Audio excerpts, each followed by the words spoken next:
Биыл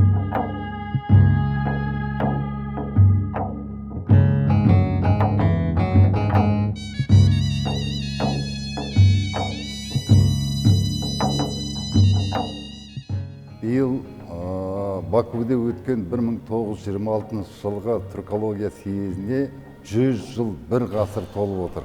Бүкіл түркі әлемі осы жөнінде қазір әңгіме жасап, симпозиумдар өткізіп, конференция өткізіп отыр. Бүгінгі фольклортану ғылымына арналған симпозиумның маңызы өте жоғары.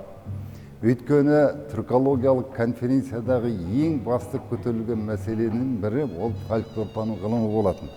Өйткені бүкіл түркология ғылымының алтын өзегі ол фольклор болып саналады. Түркі дүниесіндегі халықтардың бүкіл өмірінің бәрі фольклор арқылы біріне бірі жақындасып отырады. Сондықтан түркі дүниесіндегі фольклортану ғылымын дамытудың өзекті мәселелері біз үшін аса маңызды. Сондықтан бүгін Бакуде өткізіліп отырған түркологиялық симпозиумның жалпы түркі халықтарын рухани жақындастыруға ететін әсері өте жоғары деп есептейміз. Міне осы тұрғыдан алған кезде Әзербайжан Ілімдер Академиясының жанындағы фольклортану институтының жұмысы өте жоғары. Жалпы түркітану ғылымында бұл институттың маңызы біз үшін өте жоғары. Сондықтан Қазақстанның Мұхтар Әуезов атындағы әдебиет және өнер институты менен Әзербайжан фольклортану институтының арасында көптен бері жақсы үлкен шаралар ұйымдастырылып келе жатыр. Осыдан 2 жыл бұрын ғана біз Алматы қаласында алпамысқа байланысты үлкен халықаралық симпозиум өткізгенбіз. Бүгін міне біз Бакуде жиналып отырмыз. Осының барлығы біздің түркі халықтарының арасындағы рухани жақындастықты күшейтетін үлкен шара болып есептеледі. Екі институттың арасында жүргізілетін зерттеу ғылыми жұмыстардың үлкен жоспары жасалған бізде.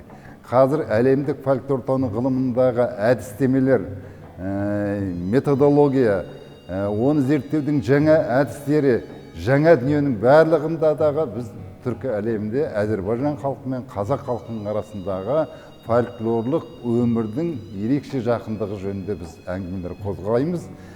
Қазірдің өзінде біз жаңа ортақ жобалар жүзеге асырып жатырмыз. Бірақ келешекте бұл жобалардың көкжиегін бұдан да кеңейтеміз деп ойлаймын. Біздің арамыздағы алыс-беріс қазір күшейді. Жаңа дүниеге, жаңа кезеңге біз көтеріліп келе жатырмыз. Осы орайда Әзербайжан фольклортану институтының маңызы, ұйымдастырушылық қабілеті өте жоғары деп есептейміз. Әрқашанда осындай жақсы істердің басында кездесіп тұрайық. Біз қазір көрмені қарап шықтық. Осы көрменің ішінде жалпы түркі фольклорының өзекті мәселелері түгел қамтылған.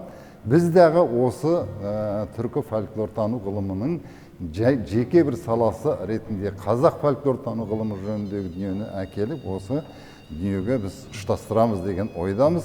Әрқашанда жақсылықпен кезгек, аман болыңыздар.